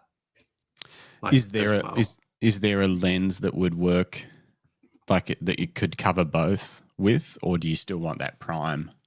Well, there is. They've got like a 16 to 24, 2.8 maybe or something. Yeah, I thought they introduced a lighter weight wide angle. Or is it 14 to 24 maybe? Oh, I think that's their fancy one. Yeah, it is. It's $4,500. Bargain. Grab it. Get two. Yeah. You can have one set to 14, have one set to 24, and then it'll be like their primes, you know? They do have a 17 to 28, 2.8. Yeah, that's the one I was thinking. Yeah, but that's a lighter weight one, I think. And I think that's kind of like this. You should check that out. It's kind of like this Canon 16 to 28, maybe. Like it's shorter focal length range, but should be lighter. Yeah, maybe I could get that to replace the 20, or keep the 20, but replace the 16 to 35. Yeah, and then see if you use the 20 still, and if you don't, just ditch it. I did always enjoy shooting with that 20mm prime at weddings. Yeah, so do I. Yeah, it gives you a wide angle view and it gives you a ton of light at 1.8. Yes. And it's obviously good for astro and stuff like that. It's kind of it does do a little bit of stuff, but yeah. And there's the Z-mount version of that is Richard Taddy's, one of his mainstay lenses, the Z-mount 21.8. Yeah. For astro. Yeah, and the same as the F-mount one used to be. It makes such a neat kit, though, doesn't it? Even on a big body like a what are you running, Z8s? Yeah. Even on a big body like a Z8, it's such a neat kit to have a relatively compact prime. And what would that be if you were just to have a run around? You're going to go and hang out. Maybe do a street walk with us or hang out with Jay to do something, and you want to just have one camera, one lens. What would it be? That's a good question. Well, it'd either be the 20 at the moment. It'd be the 28 1.4 or the 50 1.4. What would be if you could just have a new lens for that situation? What would you get? Well, yeah, maybe one that actually exists. Maybe look at this 17 to 28. Yeah, you wouldn't find. You know what I've been thinking about a lot, and Sony actually make one, but it's not exactly what I want. But a 20 to 50, to 50 2.8 would be a really nice versatile lens. Sony make a 20 to 50 f4. And it's quite lightweight, and I think that would be a great kind of video lens. But 2.8 would be nice for photography as well. And that's a lens 20mm wide enough to do some pretty cool landscape and city shots, and then 50mm for me is a nice focal length to sort of get in tight on some things, and that would be quite useful, I think. Do you think we'll ever reach a point where those sort of they're often cheaper lenses and more tailored towards entry level and some enthusiasts, like an 18 to 135 or a 24 to 300, or these sort of multi-purpose genre lenses? Do you think we'll ever reach a point where they become as stellar as some of the higher end primes and or zooms? Sharpness, as in that they put in the work to get them to like the kind of the pro level 150 that's pretty good. Yeah, but even more, like pushing out this telephoto, going out to 200 or 300 and going wide to like 16. Like, do you think that? No. I mean, there's only so much that physics can do, right? Because photography is all about physics. Yeah. And the way that light bounces around all those little bits of glass. So it's, will we ever reach a point where they, I wonder if they'll do that, where they deliver that, and maybe the camera has to have some sort of computational element that cleans up the image, knowing that the lens isn't going to. Yeah, I think that'll be the thing that helps that accelerate is lens corrections in camera or in software will allow them to push those boundaries more. But to get those kind of distances, we're probably going to have to do it on smaller sensors, I think, and maybe if they can make sort of leaps and bounds in smaller sensors. But again, I worry that that's going to be in the way that iPhone delivers stunning image quality from a tiny sensor, but you kind of sacrifice a little bit of reality because of the computational stuff that's happening in the background to make that happen. So it will be interesting to see. And Tamron's 35 to 150 certainly certainly pushed in that direction. Canon's 28 to 70 2.8 pushed the limits of the kind of the prime zoom prime thing, and now Sony have done it as well in an even smaller f2. Sony have done that same 28 to 70 f2 in an even smaller package. So who knows, if Sony can do that in a smaller package, does the next camera brand go, well, instead of 28 to 70 we can do 28 to 105 at f2, and it'd still be a big honking lens, but we've never seen that kind of stuff before. I mean, I don't think it's in the favor of the lens companies of the big brands anyway. Places like, companies like Tamron and Sigma, and maybe even Lauer, who do pretty unique lens configurations. They do they've just done the first zoom tilt shift, and like they're always pushing the boundary, and optically correct, 8mm lenses and 15mm, and they companies like that often push the boundaries. I don't think we'll see it from big lens or big brands, because in a way they'll be doing themselves out of business. Yeah. If you can get a one and done lens, well, you're never going to visit their shop again, That's right. But also, like, Canon made a 28 to 300 L lens. Yeah. And I don't think it was super popular because it was heavy and it was not as good, like it wasn't as good as the separate L lens, what was the big thing back in the day? The Holy Trinity. The Trinity, that's right. The Trinity, and then there's the new Trinity, and then This is my Holy Trinity. Apart from my Pancake Prime, that's my lens collection. Yeah, nice. If you can hold it in one hand, that should be the thing. You can only take the lenses you can hold in one hand. Yeah, and sometimes, and I've done this. I shot my friend's engagement party with what did I shoot with? I think I shot it with the 16 2.8, which is absolutely tiny. And I had I didn't do any big, like I was mostly getting, because it was all about their friends. Like they wanted all their friends in all the shots, and we did portraits separate of the couple, but bated breath, and the 23 f2. And I had this one in my back pocket, or the other one, depending on which one I had on the camera. Like that's how small they are. I just had them in my pants pocket. They are tiny. And look, I'm not a pro. I'm not saying that this is the way to go for everybody, but when I often hear Justin and Jim talk about, their full frame cameras and their big, the R3 is an absolute beast compared to something like, the XE4. That's really, and that's got a base plate on it and an additional grip. Like there's such little products, and I'm not saying that I'm trying to compensate for anything.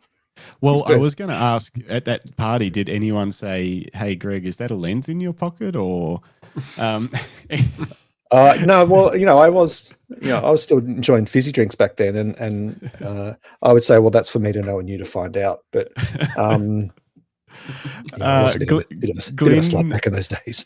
Glenn says the Tamron 20 to 40 2.8 is lovely. I didn't know there was a 20 to 40. I wonder what mounts they've got that for. Probably Sony or is that an older? Is that it's not going to be Canon? Canon EF maybe mount. Yeah, not a new. Now we've got the verdicts in from Roger. He is where are we exactly? I believe he is looking at the GFX 100 RF instead of his Q3. I love the GFX sensor. There's much to like about the Leica Q3 43 compared to the GFX, but I don't like having two systems. Oh, the 43.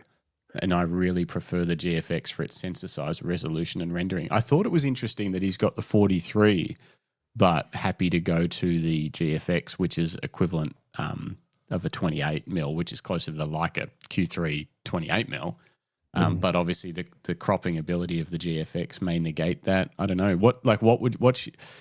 Roger, did you find the 43 focal length of the Q3 fun to shoot with, or did you find yourself wanting a wider view, and is that part of the reason you want to go to the GFX 100 RF with its slightly wider field of view? Which you can crop in more if you want to technically zoom. Well, and this is the point that is brought out here. I wonder if AI and sensor technology will make lots of lenses obsolete, e.g. GFX 100 RF, as in you and same as the Q3 did with its first kind of cropping, like, hey, now you've got the 28mm, but then you just press a button and then you're at 35, and then you press another button and you're at 50. Yeah. That's what the Q3 did. And I found that, but prior to that, I found it useful on the Q3 while I was traveling, but honestly, I don't love cropping.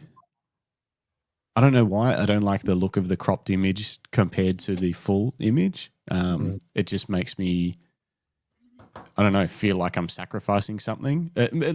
Small crop, no problem, but like cropping the Q3 to the 50mm equivalent, I don't think I got really any images at that focal length that I loved.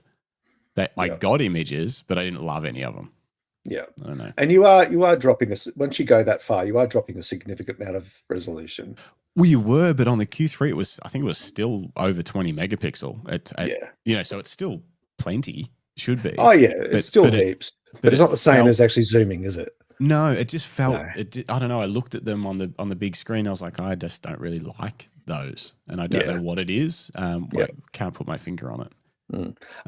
In my view, I don't think that the big brands will let that happen too much. Where like the GFX, you've got one lens, it's an f4 or whatever the lens may be. Let's not get into the f4 debate again, but whether it's an f2 or a 1.8 or 1.4, the tele cropping is a good feature, but the brands won't ever let it replace interchangeable lenses because that's such a big part of their value and their business model that, some people will replace their cameras, they'll make that investment maybe every 2 to 3 years or every 3 to 4 months if you're Justin, and other people will, and then plus people will buy multiple lenses. They'll continue to upgrade their lenses because the brands know that if we put out something a little faster, a little sharper, maybe we add OIS this time or we make it weather sealed, people are going to upgrade from their older version.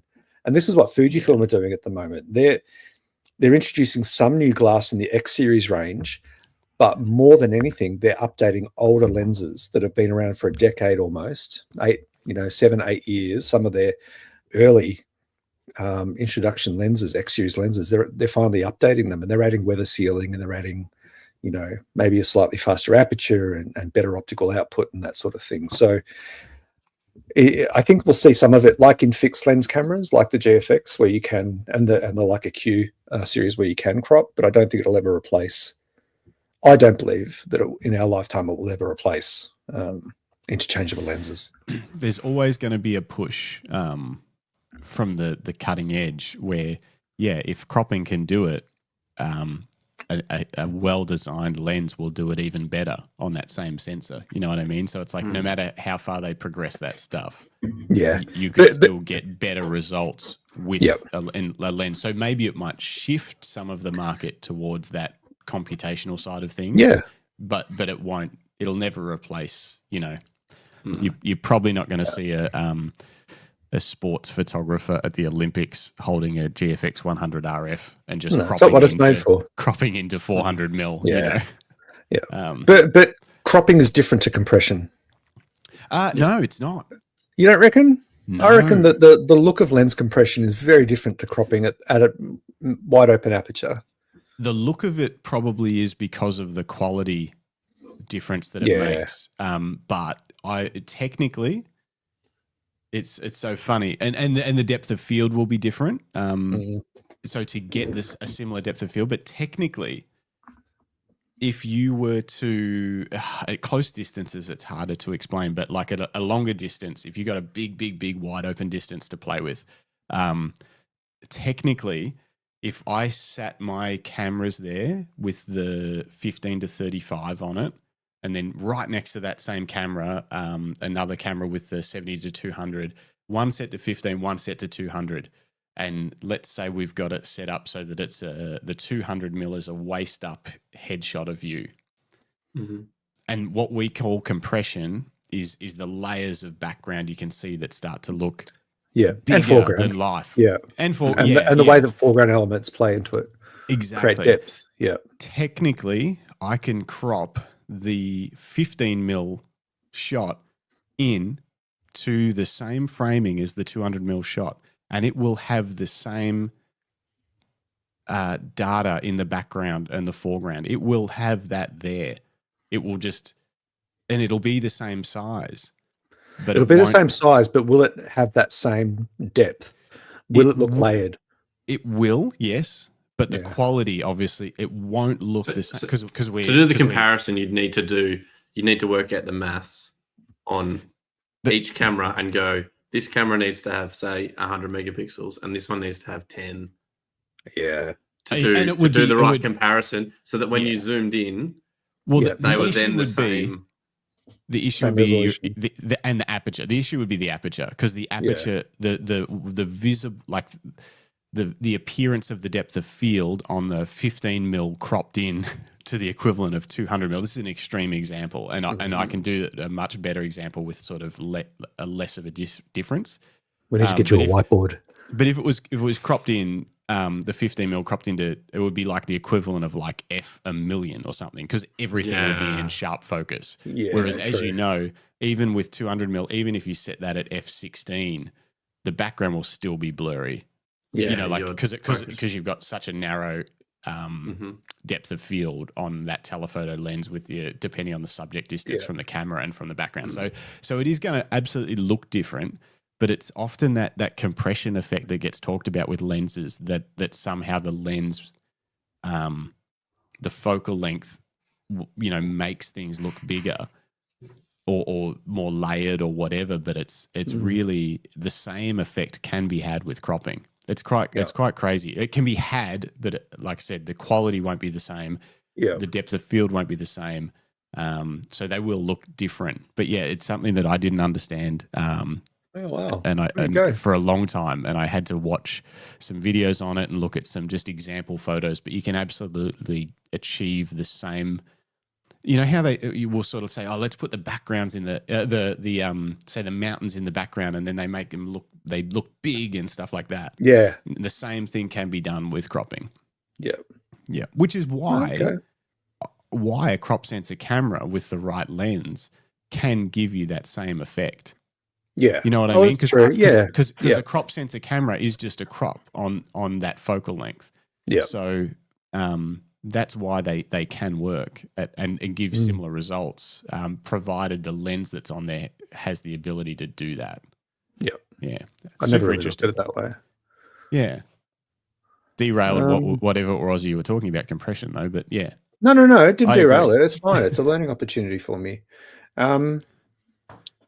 Just conscious of the times. It's 10:30. I just want to remind everyone that you're listening to the Camera Life podcast, proudly brought to you by Lucky Straps out of Bendigo, Victoria, makers of premium leather camera straps and accessories. If you're looking for a belt or some gloves, winter's on its way. Winter is coming, to quote Game of Thrones. It is coming, yeah. If you head to luckystraps.com, there is a wide range of merch. You can get some. You can represent. Get some warm hoodies, get yourself a beanie. It's a stash beanie, so you can apparently hide your drugs in it. And some nice gloves. Lens caps. Lens caps, is it? When I said stash, it took me back to my 16th birthday. Anyway. You know what? Do we have we're doing an ad. I'm going to do it. What's that? Hey? Do we have mouse pads on the website? Mouse pads? No, not currently. We'll do it. But yeah, I was promised a mouse pad last year. Look, warm apparel You want, Greg? on sale. And a belt. This is a full on. This is the first full on ad we've all, done. All he gave me was a shitty podcast. Valorat photography gloves, straight from Norway. Is that how you pronounce it? Valorat. Valorat. How do you pronounce it? I don't know. I think I put an N in there somewhere. Valanat. Right. Valorant. No, I put Valorat. These ones are Greg's favorite. Where are they? The Duke. Why are they all the way down the bottom? These are Greg's favorite. Sneaky street leather gloves, nice soft liner, and flip back finger technology. Yeah.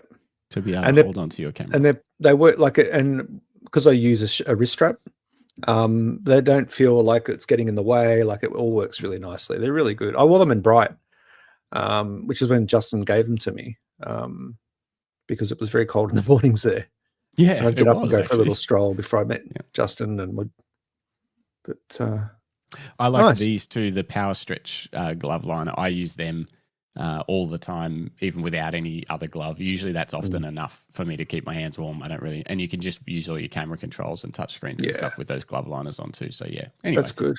But yeah, they're not ours. We don't make them. We just help these guys sell them in Australia and New Zealand. And otherwise, if you want a camera strap, get on there. Check out all of our camera straps. We've got very use code Greg for a discount. Use code Greg for a discount. Vote with your dollars. Which host of this show do you like? Code Jim is the best code. We'll just We'll just mute both of them. Everyone use. Oh, hang on, he'd come back. Everyone just use code Greg GREG for a very suitable discount. I'll put it in the chat as well, just in case you're unaware. Anyway, thanks for joining us, lads. Are we calling it? Yeah. No, I've got a question before we go. I got a question. No, we're not going anywhere. We've still got. You can help me do some shop. You can help me do some shopping. Yeah. Okay. What are we buying? Bring it up. What are we buying? Oh, you're actually looking at lenses, right? Yeah. We're doing this. Yeah. I can't see it. Zoom in. Actually, Jim, can you shorten your screen so it's not so long, and it'll make it wider and bigger? Yeah, no pressure, Jim. Yeah, we're not on a live podcast. It's not like this is. Yeah, it's better. Keep going. Keep going. Keep going. Keep going. Keep going. Keep going. Keep going. Stop. Geez, you got a lot of tabs open. Yeah, I like tabs. Is that porn? Is that porn? OnlyFans. There's an OnlyFans. Not that I know what that is, but it's up. Only feet. Only feet. Anyway. All right. What are we looking at? Yep. Sorry, Kim. So I probably maybe I don't need to. I would gonna replace the 28 and then also a wider lens. They don't have a 28 replacement though. Well, they've got a 26 2.8 or a 28 2.8. They've got a 26 and a 28. Yeah, look at this. Look at this. Look how little it is. Look at this little tiny one. That would be the ideal, just everyday lens. $8.99. $8.99. Or they've got the 28 f2. And it's only got 4 stars. That's $4.79. Oh, remind me before we go off the show. We got a 4-star review today. Is it burning you? Yeah, I take that like it's like a negative review for me. We get them so rarely. I was like, 4 stars. What's wrong with it? I'll read it out to you before we finish the show. Right. So, which are you leaning towards, Jim? Well, I've only just started shopping while we're on here. All right, let me have a look. Because I thought the 28, but I don't know. Now seeing this 26, it looks like it's. I would check some reviews out because you'll probably find one of them is optically better than the other. And looking at the size of that 28, the 26 is tiny, but your Z8s are pretty big, so I think it's going to be negligible which of those lenses. Yeah. Assuming they're similar, like one will be a little bit heavier, but not much. How much is the 28? I can't see. $479. Well, they've also got another one that's $549. What's SE? I'm guessing that means that's for the ZFC. Oh, it's a special edition, so it's got different styling. It's the same lens. Same lens. Yeah, it's optically the same, but it's for that ZFC. Look at the product shot. The product shot makes it look smaller. Oh, it looks ridiculously tiny. What? Yeah, next to the same lens. So why would they do that? Yeah, but why would they make the product shot inconsistent with the rest of it? Is this Nikon's website? Yeah. Oh, come on, Nikon. No, it's actually really hard to use. Yeah. But anyway, sorry, we love you, Julie. We go on the other side, and then we've also got the wide zoom. 17. It's a lot more money. 28. 2.8, or get the 14 to 30 f4, and they're the same, basically the same price. 14 to 30 f4. I can't see the 14 to 30 f4. Scroll down a little. Just scroll down a little. There it is. Yeah. Yeah. I mean, you know what you're doing. Always due diligence. Look at all the reviews. Watch a couple of videos. But I really like that. I don't know. There's a lot to love about a lens that's a little inferior. Sometimes, if it's just an everyday carry camera and it's got some quirks. Sometimes having a like about 26. Yeah, that's what I'm thinking. I'm thinking maybe lens. It is expensive though for its size. I would definitely look into it a bit closer because the other one's cheaper and you might find people say it's better. What does the review say, mate? If you can click on I think there's only 4 reviews. The 4-star. John said, whilst I'm still learning to use this lens, so far I've been very impressed with the image quality. Yeah, okay. Doesn't say why it's a 4-star. He doesn't sound like a professional. No. Nikon Z. What is it again? The 26. Hang on. We've got an expert in the chat. David from San Francisco. I use that 26mm on my ZF. It's great. David, have you ever tried the 28mm? And if so, how do they compare? Love to hear your thoughts. And actually, while we're doing that, because I think Roger had to go, but I just want to read his comment out. Is this the 26 2.8? Yeah, that we're talking about. Yeah, it's mostly getting 4 stars. The autofocus is slow mostly. A little bit of focus breathing. Yeah, I'd probably go with the other one, which was the 28-28. Yeah. Yeah. What does the other one sort of say? There's no reviews on their website. No. Let me just have a look. You would want to go to some independent reviews. I don't know who similar, the go-to is. Similar outcome. I just look at general. Petapixel's always a good starting place. It looks like it's a plastic fantastic lens. Okay, it's for its price, it's a fun lens. That's all it is. It's a nice wide. It's an f4. Yeah. I would say autofocus speed isn't going to be a priority, given the cost of it. David says people are too picky. It's fine. How does it go focusing? Like, is it fast, David? You'll probably find none of these will be fast. Like they're not fast, but they're fine. But you won't, like, what do you want to use it for? I want to replace the 28. You're not going to replace your 28 with that. That's one of the best lenses Nikon ever made. It's a 28 1.4. It focuses. So do I just believe it, and do I just buy the wide? I would probably replace Nikon the 16 to 35 and the 20mm 1.8. Yeah, the question is, do you need wider than 17mm? No, because at the moment the widest I shoot is 16. Yeah, and I've also got the 20. I've got the 12mm. You still got that? Yeah, so keep that. Yeah. So worst case, you've got that in the bag if you need to do some sort of weirdo shot, or if you really want to do some more fisheye stuff for mountain biking and stuff. David says the focus is fast enough on that lens. Yeah, the 28-28 has some signs of obvious vignetting distortion, chromatic aberrations, and flares. Like I said, it's a $500 lens, so it's not going to be optically pure. But it would be. They're saying it's a fun lens for every day, just having it on your camera at all times. So you pick up your camera and you've got a relatively fast lens on it. Well, I'm going to ring up about the 17 to 28 then, 2.8. Yeah, I think that'd be worth investigating, and then whether you can kind of have that as your do everything wide, and depends on what weight it is. If it's light enough, you might find that's something that you carry around a bit more as well, just for regular shoots. It weighs 450 grams. Yeah, the 17 to 28. Yeah, 2.8. Oh, perfect. Yeah. That's very similar to that Canon one that I'm looking at, and I just think that makes it a super usable lens to cruise around with. Yeah, it'll be lightweight for you on weddings. You might find you have that. So for a ceremony, you might have that, and then the other camera's got either your 50 or your 105 on it, and you've kind of got your quick, wide that you can go from 17 to 28 on, and then you might find maybe you start using the 28 a little less for a while. If you like, don't jump in a pool with it. Nah, do it. Doesn't matter. David says it's plastic, but who cares? At $350, you can buy 2 if you break it. I like that theory. I use that same theory with my R5 Mark II. Like, clearly, hey, who cares? They're only $5,000. You can jump in a pool. You can always buy another one. They still make them. That's what Tony would say. Yeah, that's what I used to say as well. I still make them. Until you jumped in the pool, and then you were like, "Oh no." Yeah. Well, hey, go on, Jay. Use that as an update.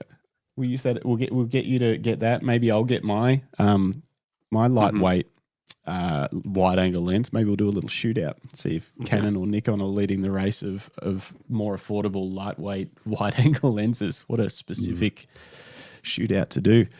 David said he's got the 40mm also. I've heard about that 40. It's great also. Wow. So there's quite a few options. Yeah. And Nikon and Canon have taken different strategies at their lens roadmap for their mirrorless series, but they fill holes in a different kind of order and slightly different strategies. But they're both doing a good job of giving us options that aren't just the main, standard options. And there's also some sort of unique focal distance, like 26mm. Rarely anyone does a 26mm, but it's there. And it's relatively cheap. Why can't they just do the 28 by 1.2 28? That would be so big and heavy. But or a 1.4. 1.4. Give me the updated one of this one. They will. No, But 1.8 is an often forgotten about focal. Like it's like one of the last ones, and unfortunately, because Nikon have those multiple options of 26 and 28 mil already, they'd probably be more likely to have a 30. Do premium 35s until. I think they've got them. I think they probably just bought do. out a premium, didn't they? Oh yeah, they did. A 35 1.2. They did 1.2. Yeah, I forgot. Yeah. So yes, they would have focused on that for their premium photography lens because it's way more common. Most people prefer 35 to 28. We're just the weirdo outliers, Jim. The other option there, Jim, is to look at other like third-party brands because unlike Canon RF, the Nikon Z does, there are Tamron, Sigma, there are Zeiss have just dropped some new lenses. Like they're starting to bring out lenses again. You do have other options. You're not just. I know. Look, don't get me wrong, because I'm a first-party fanboy. I don't use third-party products on my Fujis, but there is a lot to say for some of those alternatives, especially in full-frame premium camera systems. I haven't had great. No, this was a Tamron's been good. I used to have a Sigma 135, and it was Justin always had the Nikon 105. The 1.4, and it was always better. It was always better. Of course. Contrast, better focusing, and it was handled always backlighting a lot better. Yeah, and I agree. They used to be like that, but now some reviews are actually pushing third-party lenses above the more expensive first-party choices. Even when this was happening, reviewers were saying the Sigmas are better. It was like, remember the early days when Sigma brought out the art series like 35 and 50? Everyone said those were better. And then, everyone said the Sigma 135 was optically sharper and superior to the Nikon 105 and stuff. And we were using both of them and we were like, no. Yeah. And it just missed. It just wasn't. And it was always like 2 steps too close. Yeah. It was. You didn't like the 135. You didn't like that focal length. No, but I should have, because I shot 58 was the other focal length I shot a lot of, and 58 to 105 is not that big of a difference. So anyway. We might have to wrap this up soon. I do want to read out my 4-star review that we got today. So this is 4-star. We can cover the news another time. Well, we got Monday night too. I'm interested.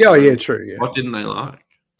Well, let me read it out because, like I say, we've got many reviews and almost all of them are 5-star, and I love that we get those. It means a lot to me, actually. I have to read them. Anytime I'm sad, I just read reviews. It makes me feel happy again. So this is 4-star review. I opened this email up because I get an email note I got our review thing set up so that every single review that we get, I get an email with the review in it because I like to read them all and just see what's happening. So this came in this morning, 4-star, and I was like, all right, let's see what's happened. And the headline is, this is for our standard 53 leather camera strap, which is the first camera strap we ever designed and made. It's what launched the company, and it's still one of our most popular products, usually for heavier cameras. And it says, headline, a thing of beauty. The standard 53 Lucky strap is very comfortable. I'm not tall, but the longer strap makes it easy to bring the camera to your eye while still slung across your body. To me, it's a thing of beauty on the ZF with the Carl Zeiss Jenna Triatar Red T 135mm f4 polished lens. Jesus. See photo. That's very specific. Did it give you a photo as well? It did. Yes. How good. What that looks like a Greg Carrick lens, doesn't it? Yeah, this is like like this photographer photos. Yeah. This person is a photo. Has he customized his ZF with a red dot on his Yeah, that looks like it's got a soft release shutter button added to it. Got the custom JP embossing, I'm sure probably done by Jim himself. Did you do that, Jim? You remember? Yeah, I'm pretty sure I did, yeah. Yeah. And then that crazy lens. So I was like, 4 stars. This is like the best 4-star review ever. You should post that. That's it. That's the whole review. Post that. Oh, that's it. There was nothing. That's it. That's the end. That's like the end. I'm like, this is one of those ones where it's like, I think some people, if it's 5-star would be if it is some sort of, like it has to be Dazzling. product way better, way different to you could ever imagine, amazing to ever achieve like a perfect score, and that's understandable. Yes, Matt says, what do you need to do for 5 stars? I don't know. I might actually ask that person that and be like, what would have changed this to a 5-star for you? Yeah. But anyway, I was very happy. Post that on the Lucky Strikes. Yeah, I will. If our 4-star reviews are this bad.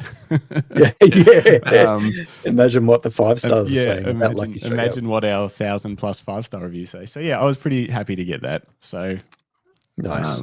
Maybe he made a mistake. Maybe that's true. Yeah, maybe it could have been. Yeah, he hit 4, not 5. Anyway, but yeah, or maybe he's not a fan of the podcast and it's a silent protest. Oh, imagine that if it just said at the bottom -1 star for your podcast. Yeah, I'd be like, well played. Yeah.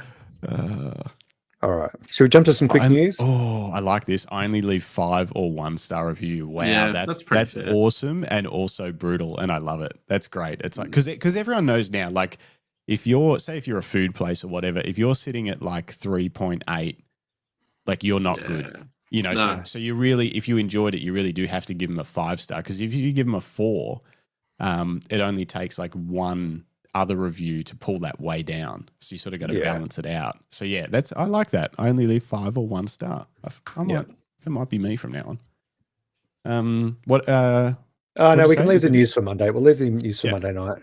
Yeah, it can wait. It's nothing groundbreaking. It's just 2 new cameras and 2 new lenses, but it can wait. I've got a bit to say about that new Canon PowerShot V1. Well, let's leave that for Monday night. Yeah. Are you joining us on Monday, Jim? We'll see how we go. Okay. Getting Haley into bed, so we'll see. Yeah. All cool. right. Well, you can join a bit later if you need to. That's no dramas at all.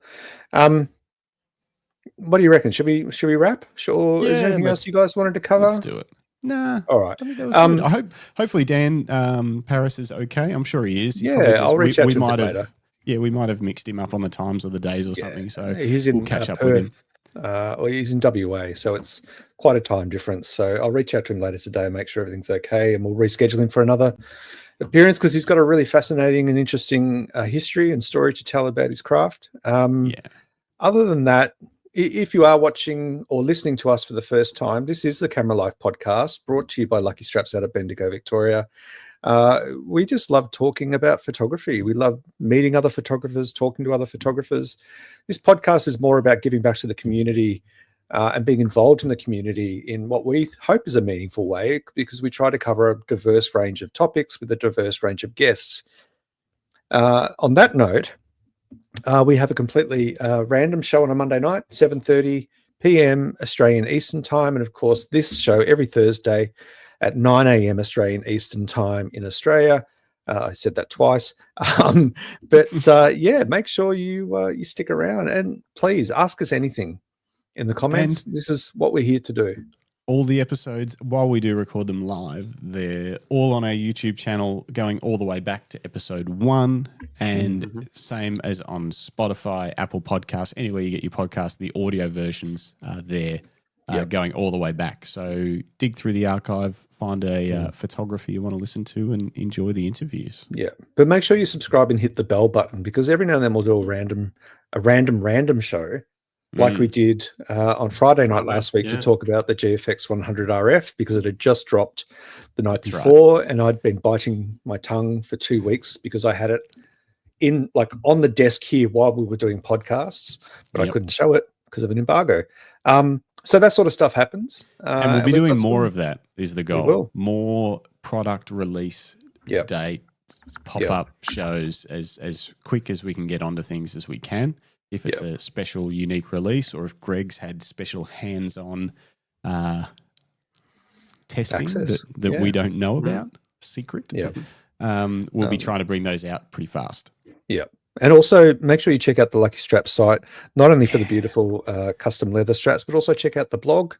If you like a nice read with a coffee in the morning or in the afternoon, and the news is getting you down like it is me at the moment, the world has gone mad in some places. I enjoy just sitting down and reading a blog about something I'm interested in. And so we have plenty of that on the site too. And if you want a discount, just use code Jim. Use code Justin. Greg. Justin. It's not a competition. There really is no competition. It is a competition. It's great. It's 100% a competition, and we will be measuring and keeping track of who's winning. Yeah. So And this will determine who gets to fly premium economy to Tokyo for our Christmas trip.